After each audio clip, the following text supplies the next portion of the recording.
Hey folks, and welcome back to another edition, another show, episode of Accessible Daily Living here on the Disability Channel. Watch us on Roku Live. Watch us on the Disability Channel on obviously through what's happening now, Comcast. Guys, we're going to be syndicated, and we're going to be able to be seen in the Connecticut area. So please, this is an amazing time here at the Disability Channel with Accessible Daily Living. And today, to continue all the excitement, we have Kelly Riddell Woolard of Access Health Services. I've known Kelly for quite a bit of time, and it's going to be an amazing talk. Kelly represents a company that provides personal support worker, or PSW, or rehab support worker, RSW services in the GTA and some other areas. And we'll get to that outside of the GTA area, providing services for everyone who requires them, from private to public to insurance related. But to go on to something just a little different, just to let you know, folks, we're working at Accessible Daily Living on our showroom, our situational showroom, our showroom where you can see, feel, touch. And for the disabled community, it's so hard to just buy things off of a brochure. We're changing that. We're changing the mainframe of how people are thinking about purchasing vital modifications for their home so that they can live. And that's what we do at ADL. We help people to live. Everyone's entitled to do so. So after this short break, we'll be back with Kelly, and we'll discuss everything about Access Health and how it relates to individuals with disabilities and how we're helping people stay at home and be safe in their home environments. We'll be right back, folks. Thanks.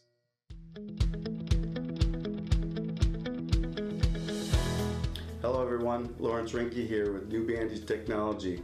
We were at the Ocala Equine Hospital today with Dr. Bloomer for a short tour and a great opportunity for New Bandage Technology. So we're going to roll the bandage up. Yep. The eyelid and the eyeball looks away from the patient. Perfect. Okay. You get it past the big spot, and then you can let the horse's leg down. Nice job, okay. And let's say we want to use it on. I'm thinking, yeah, right there on in this area. Oh, in this area? Yeah, that's going to be a carpal wound of some kind, knee wound. Mm-hmm. And of course, it can be high, low, or medium compression. Make sure all the holes are even and consistent size. And you've got even and consistent pressure all the way through with no pressure points. Right?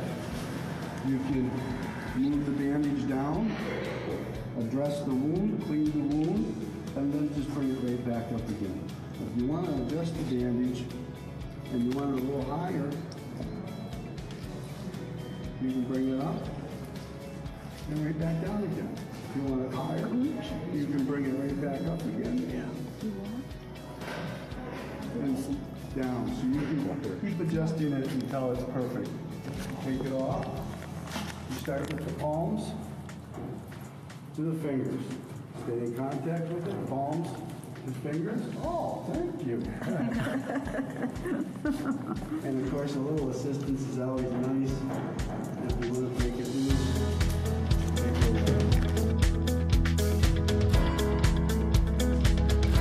and we've got a higher compression, 2x10 solid. We're going to roll it up into a tight donut shape. And this one will be a little more difficult to get on.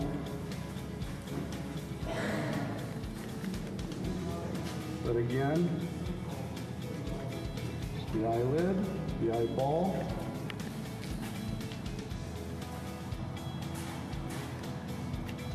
With assistance, we can get it on. Right? And then palms and up, palms and up, palms. Stay in contact. Push it up. When it unloads, you simply bring it down. Now you can see you got a tighter fit here.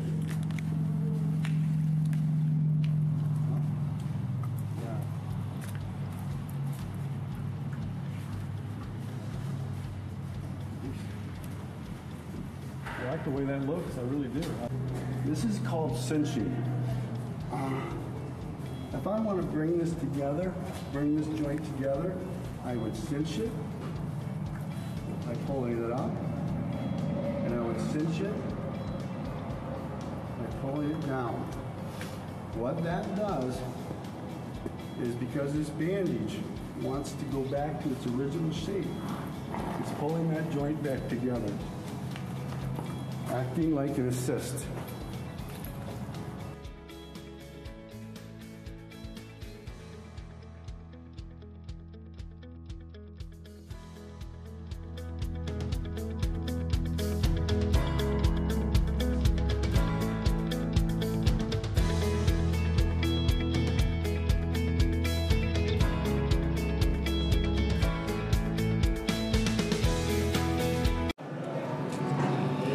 Hey guys, I'm Greg Westlake, captain of the Canadian National Sledge Hockey Team, here to talk to you real quickly about Bring Back the Game by TaylorMade and Adidas, brought to you by Talk Kierstad.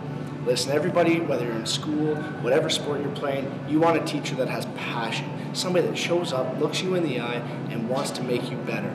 Todd's that guy. In the U.S., 1 out of every 6 golfers gives it up due to some sort of mental or physical impairment. We think that's ridiculous. Todd's going to fix that number, and he's going to make it skyrocket. I'm missing both of my feet. I saw today somebody that had a stroke, people that had mental difficulties. Todd worked with them all individually, gave them the perfect care that they needed, and made them better. I fully support this program. If he's doing an event near you, please come out, get on the course. Let's bring back the game.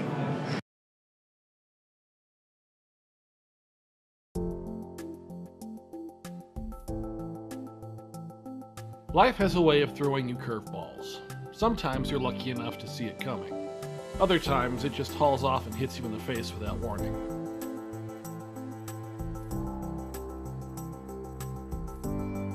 When my second child was born and turned out to be special needs, that was a curveball that neither my first wife nor I saw coming. However, it's not the fact that life saw fit to hit us with this challenge that matters. It's the daily struggle to adapt and overcome that makes us who we are.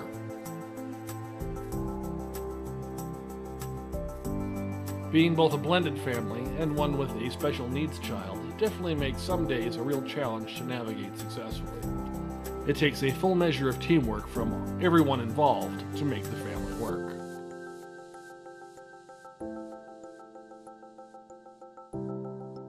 Most days, we don't have it all together, but together, we have it all.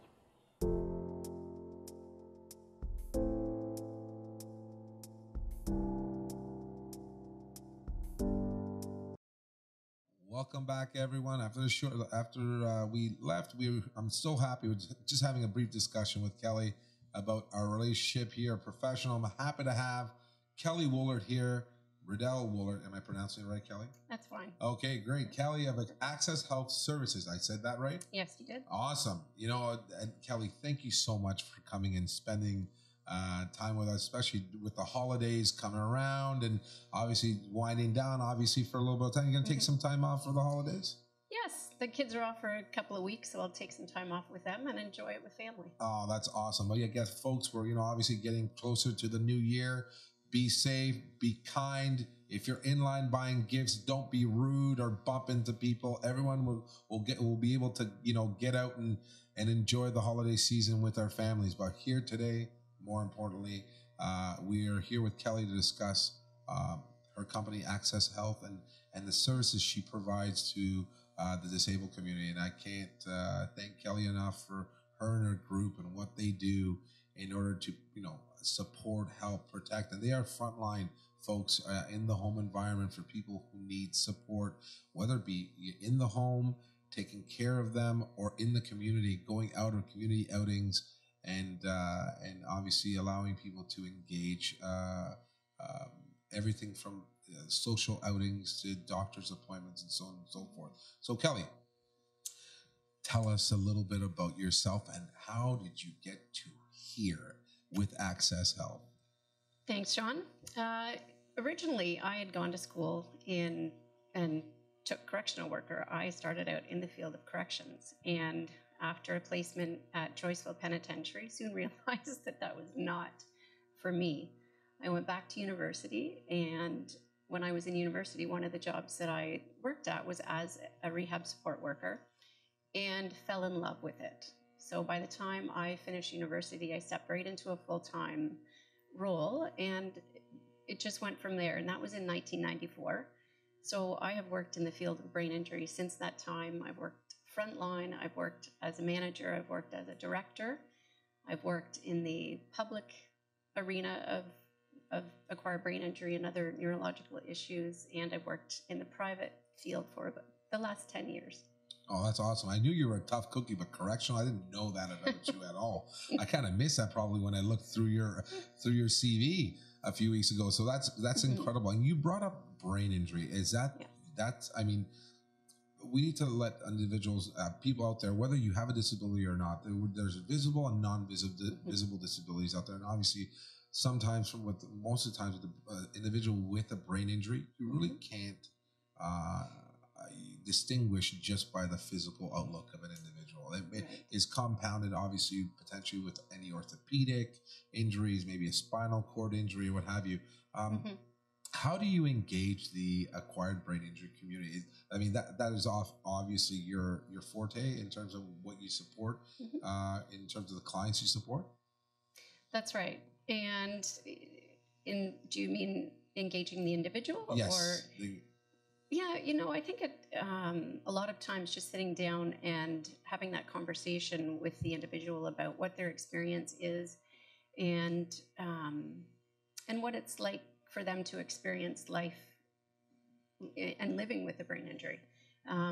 Oftentimes they like to tell their story and, you know, how it affects them, how it affects their family. And it's quite easy to engage people, to share their stories. And then you learn also what some of the difficulties that they encounter is. In particular, you talked about the invisible injury, and we often hear them say, well, people tell me that I look absolutely fine, and yet I find life so much more difficult now, and you know, find it so much harder. And it's hard for them to, I think, express what life is like after an acquired brain injury. And it's important you touch upon it. I can sense it even with just the excitement when you mentioned to us how you fell in love being a rehabilitation support worker, and that's just a quick love, and you went on with it. You represent a company that brings together two professions and two distinct professions, and a lot of people just don't know the difference. We do, because we work in it. Obviously, I'm involved in the industry of supporting people with disability. I understand. What's the difference between a PSW, a personal support worker? First and foremost, what do they do? And versus that of a rehab support worker, what do they do? What does that? So our viewership understands, and people out there in TV land know exactly what they mean and what they do. That's a good question, John.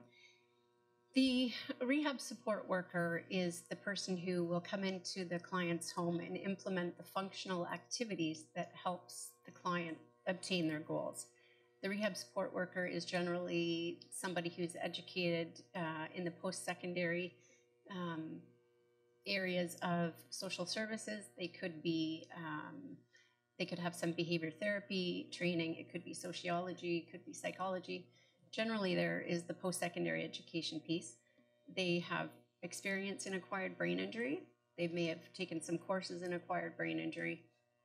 And those are the people who come into the home and do, I'll give you a good example of memory strategies or grocery shopping, those kind of activities of daily living. So that rehab support worker might come in and help the person take a look at what they have in their fridge, for example, remind them of things that they need, writing up a grocery list, helping them get to the grocery store, and helping them maneuver throughout the store, because oftentimes people with brain injuries find that very difficult.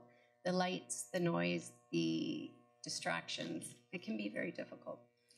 The personal support worker has a 6-month, generally, certificate in personal support work, and they're the people who do tasks for the client. So before that client goes out with the rehab support worker, they may have had a personal support worker come and help them get out of bed, help them bathe, help them fix their hair and get dressed and be ready to face the rest of the day. Okay, awesome. That's amazing. So from our perspective, folks, I just want to let everyone know out there, we were on our previous show, we talked about occupational therapy and we talked about physiotherapists. These are the front runners. These guys are on the front lines in a home that give us vital information of like the regular habits of what our clients do. So it's very important for myself and my team at Accessible Daily Living to be engaged even with a personal support worker or a rehab support worker. They give us, really the day-to-day info of what a person does. And it's, not everyone, Kelly, you know this from experience, is that, no two injuries are the same. No two responses to injuries are the same for a client. Their home environments change. The dynamics around family, if there's family, if there, kids, grandkids, or whomever. I mean, it all makes it. How difficult is it? How difficult has it been for your crew, your team at Access Health? Can you give us an example where it was very difficult in order to engage a client? Because I want to give people the understanding that this is, you're talking about people who really give of themselves, and it's not always, it's not easy. It's not an easy job. It's very rewarding, folks. I can't even begin to tell you. My mom was a PSW when I was growing up, and I know how significant it was for my mom when an individual she was helping was passed away, or obviously didn't need their help anymore. My mom became very attached. How are you with that? Like, give me a story, if you can, about a difficulty you face and how you tried to overcome it as a professional, as an owner. Well, one of the big issues that we come across is with our clients who are a bit younger.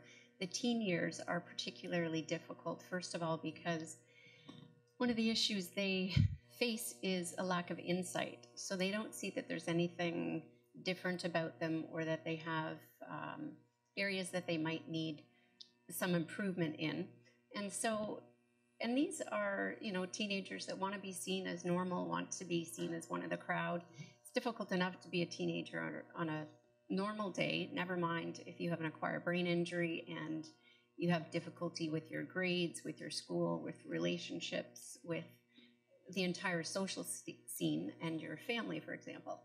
So when somebody has that lack of insight, oftentimes they feel they don't need the help. And so it's very difficult to have a rehab support worker go in and try to do the work that needs to be done.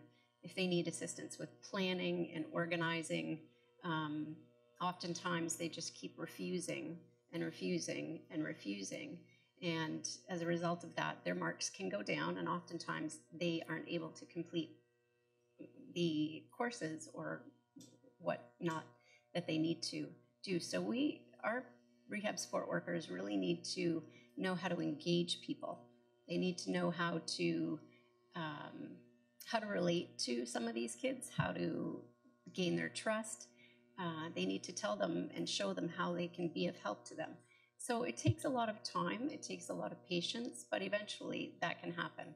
And that's a very common occurrence, really, that we come across. Yeah, and that's, for the folks out there, you have to understand when you're dealing with treatment, so it's specific, whether it be, physio, occupational therapy, the social response, the psychosocial response of a client when you're trying to, implement or keep them from it's very difficult. You're dealing with the pediatric community at times. You're dealing with middle age. You're dealing with the geriatric. So, these folks have to really be in tune with a vast age difference in population, but obviously how each person responds to an injury, especially when it comes to head injuries. No two people respond the same. And it's, for our perspective, we rely at Accessible Daily Living on this input in order to make sure that we're providing them an environment. Folks, you don't understand, like even the color of the paint on the wall will set off someone with a brain injury. Some people with brain injuries, the color red, they see as black. So we have to be very very obviously cautious and really work with the PSW, the RSW in terms of determining what are their likes, what are their dislikes, what is it that, how are they affected? And that day-to-day engagement will allow us to put in and implement modifications to the home that will make probably the life easier. The surroundings are so important. We're dealing more and more on day-to-day with mental health and how, I'm not going to pick a brown colored wall if a lighter colored wall like a pastel yellow or green is just more vibrant and more engaging than your standard neutral colored wall or a white wall. White walls for some people give an institutionalized feeling and look, and they don't want it because it reminds them of being in hospital, in a controlled environment where they're being controlled and told what to do. They're now in their home. So this is what we rely on, obviously Kelly and her group to give us understanding and knowledge as to what to, how these people are acting on a day-to-day basis. Kelly, from that perspective, you access health. I touched upon your GTA base. Now you're growing. What other areas of the city or of the province are you looking in order to expand the services so people get the vital support and services that you offer? Well, one of the other reasons that I started this company was because I see a real need in the areas outlying the city centers. So there are a lot of services in the GTA, but north of that, in the areas such as Georgina, out in, east of that, there really aren't any services. So we have PSWs and RSWs that service those areas. They are, areas such as Beaverton, Pefferlaw, and then if you go out east to Lindsay, Peterborough, all the way to Belleville. I'm familiar with all those pockets of areas, and that's where we have services as well. To the north, we have PSWs and RSWs in Barrie, and we are expanding. We're ever growing. So. And you see the need. Like, I mean, folks, the GTA, obviously, Kelly, you can correct me if I'm wrong, is saturated. We have, obviously, because of the density of our population. Folks, I can't even begin to tell you, I go out to Timmins and support a lot of clients out there because from an accessibility perspective, there's not many of us. Good for me for business, terrible for those people who have to wait for me to get on a plane and get down to Timmins or Sudbury or Espanola, Thunder Bay in order to give the expertise. I may not be able to do the construction from a logistics perspective, but I may be able to get down there and consult so that I can give the understanding to the contractor on what to do. And it's so important. Kelly, what Kelly's doing with her company is going out to these outlying areas and providing that support where most people aren't looking to expand their business because for them, they're getting the business in the GTA. Why is there a need for them from a business standpoint? Whereas I'm going to tell you, Kelly looks at it business second and need first. So Kelly, from our perspective, thank you for obviously looking at the need and saying, look, these people, there are people who need us just as much as the person here in the GTA or just outside of the GTA from that perspective. Kelly, in terms of things, I just want to go over some of your experience. Now, you obviously from being an RSW and PSW, now you're also part of other associations and your support. What else do you do from a perspective of your support for individuals who require support? I understand you're, just like myself, part of the committees. What other things do you support in the community? The Brain Injury Association of York Region is a big one. I'm the past president of that, and I'm currently back assisting with one of the volunteering in one of the fundraising and marketing groups. So I'll be doing that, and I'm always interested in things that are happening in the community to support different brain injury associations, whether it's conferences or fundraisers, whatnot. But I'm always part of those activities. Oh, that's awesome. So from your perspective, from your PSWs and from our perspective, just to let you know, here at the Disability Channel, we are involved with OPSWA. It's the Ontario Personal Support Worker Association. They're part of our team here at Disability Channel. Are there, from the personal support worker perspective, we have a form that we use for in the insurance industry that obviously outlines the necessity for someone with a disability, and it's the attendant care form 1. Do you work in the insurance industry too? You provide your services for people with with injuries sustained as a result of an accident? That's right, I do. Okay, so obviously your personal support workers are well versed, I guess, in order to support and engage individuals who require that need, because it's a really crazy, it's a very unique, specific industry to be involved in as well. Right. I just want to make sure that our viewership knows that you work in that environment as well. We do, and we like to hire PSWs that have a specific experience in whether it's acquired brain injury or stroke or autism, whatever the difference is, or other neurological issue. We like to match the PSWs and RSWs who have that experience with clients who have that particular experience. Okay. Are there any other educational requirements that you implement, or you put them through training? What are the steps so that we let the individual, because out here today there are people potentially going to call you and ask you for your services, and they want to know, like, what are your application process? What is it that you go through in order to make sure that you're hiring the right kind of person and that you can obviously offer, I guess, supplemental training if possible? What do you do at Access Health? Well, I, as the owner, also take care of all of the hiring processes. And so I meet with each and every person that we bring on board. I do a screening process on the phone, and then I meet with them individually. I ensure that they have all of the credentials that they speak of. And then we have detailed reference checks. We have police checks. And then I do just really some education that's specific to Access Health Services. And so if there are certain areas that they want to know more information about, whether it's the current insurance industry or it's the HCI system that we use for billing and invoicing, I bring them up to speed on all those things myself. And then I can direct them to different brain basics programs, or the Brock University and Obaya course, for example, different education sources that they can look at themselves and do, as they see fit. And when we get them on board, we always suggest those courses. And then if they don't have it when they come on board, then we certainly have them go through those courses when they're on board with Access Health. So you mentioned Obaya. For the Visuals, Ontario Brain Injury Association offers the ability to get these courses through Brock University. It's fantastic. If people need to check in, contact Obaya at www.obaya.ca. Is that correct, Kel? I believe so. Yeah, awesome. And this RSW, the rehab support workers, do you follow the same processes with them, making sure that they go through the same system, the police checks, so on and so forth? Okay, great. Absolutely. That's awesome. So now I'm going to ask you specifically, I'm going to get into my realm with you. From an accessibility perspective, I can imagine that you and your staff are put into many different situations in terms of living environments and so on and so forth.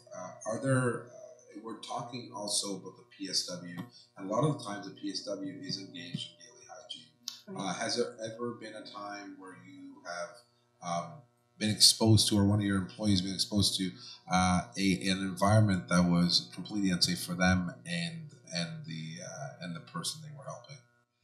In the past, I've certainly come up across that, and it's very difficult because the individual that you're trying to help sometimes doesn't see where we have concerns. For example, a home that was infested with fleas, or just unsafe people hanging around that were how do I say it, just taking advantage of the client. And so we've had situations like that. And then there's a lot of discussion that occurs with the team. We of course, have to look at the RSW or PSW safety. We have to look at client safety. So there are oftentimes things that have to be put in place. Anything from, having that person talk to a doctor about where their mental health status is currently, to, just helping the client clean up, so that things like, the flea situation, for example, they just really didn't notice that. So it's bringing that to their attention. It's doing something about it. or helping them do something about it. So there's any number of situations and solutions that we can come up with. We would never just walk away from that client and say, I'm sorry, we can't help you because of these issues. We always look for ways to do something about it and to help that person. Oh, absolutely. And obviously from a bathroom's perspective, because obviously one of the roles of PSW is to obviously support in terms of daily hygiene. Right. So obviously a safe bathroom environment, is paramount. Yes. Even the ability for someone who has very little trunk support or need, a ceiling lift in the bedroom so that, the last thing we want to do, and this is one of the things that we do at ADL is it's the services that Kelly and her staff provide are paramount for people to obviously perform their ADL, so activities of daily living, and being able to go up and go to therapy and do their therapies and progress in their rehabilitation, or to maintain their status and their level of medical health or rehabilitation health. So not to have that, to put a PSW in peril for injury. These are one of the reasons why we come and stuff. Some of the times it's our ability to create an environment so the PSW and the RSW can engage the client safely. Am I correct in saying that as well, Absolutely. Kelly? Absolutely. So, and there are times that, if they can't get the client safely into the tub, that the PSW will need to do a bed, sponge bath, that type of thing.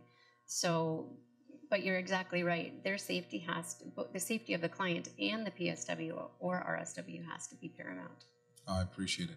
So guys, we've come to the end of the show. Kelly, I can speak to you for eons and eons, but the show's coming to a bit of an end. So I'd like to thank you for coming today and speaking with us and giving us the information of what Access Health provides the community, the people within the community, and resources. Guys, if you want to catch Kelly or find Kelly, contact her at 905-960-3189. You can contact Kelly on email at kelly@access-health.ca or at info@access-health.ca or at www.access-health.ca.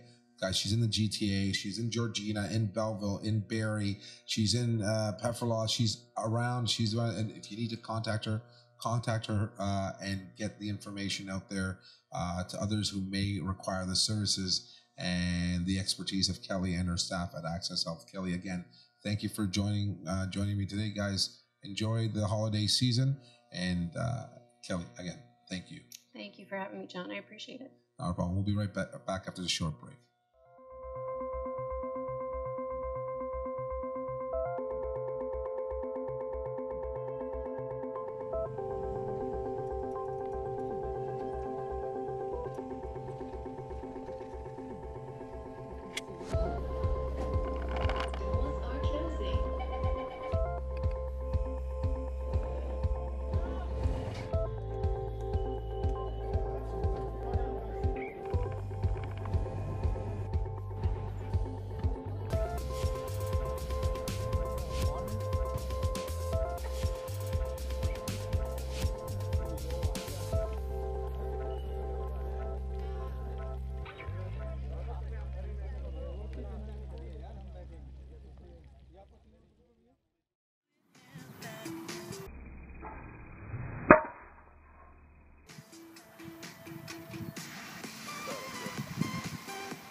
Hello, I'm Lawrence with New Bandage Technology, and we're here with Brian.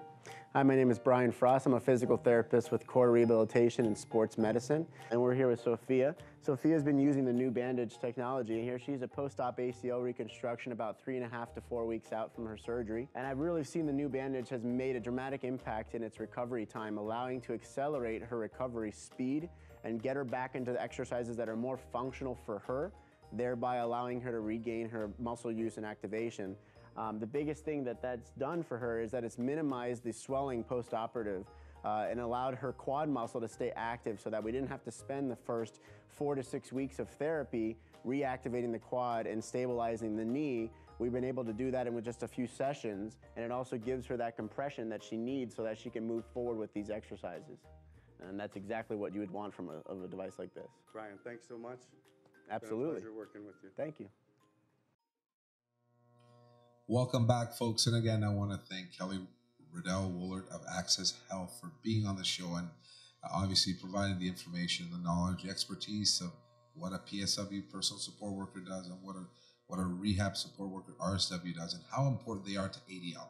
Guys, I can't begin to tell you that when we provide a finished product, it's a sum of many parts. The people that work with me, Amanda, Marina, Greg, SN, Alex, Pat, more importantly, we've had Pat on cover, and the input of occupational therapists, physiotherapists, the RSWs, and PSWs.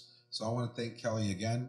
So from now on, guys, just to let you know, we're moving forward. We're on Comcast in Connecticut. So to all of my American counterparts, watch out for us. For all the Canadians, get on board. Watch us here on the Disability Channel on Accessible Daily Living. I want to thank everybody in the community supporting ADL. American Standard, get on board. Let's go. Gary Barrington, American Standard, we need you on board to support the disabled community and get our word out there. Our showroom is moving forward, folks. Like I mentioned in the intro, we're moving forward. We're putting in a fully accessible showroom, a situational assessment room where you can see, feel, touch, understand whether if a stair glide is safe and can support you, if a vertical platform is the right install for you, is the ramp, is it the right bathroom, is it the elevator that I need? So please pay attention. Follow us on Roku, on the disabilitychannel.ca live. If not, on Twitter, TD Channel 1. Follow us on accessibledailyliving.com, info at accessibledailyliving.com, at Living ADL. Folks, thank you again. Enjoy the holidays, and we'll see you guys next time.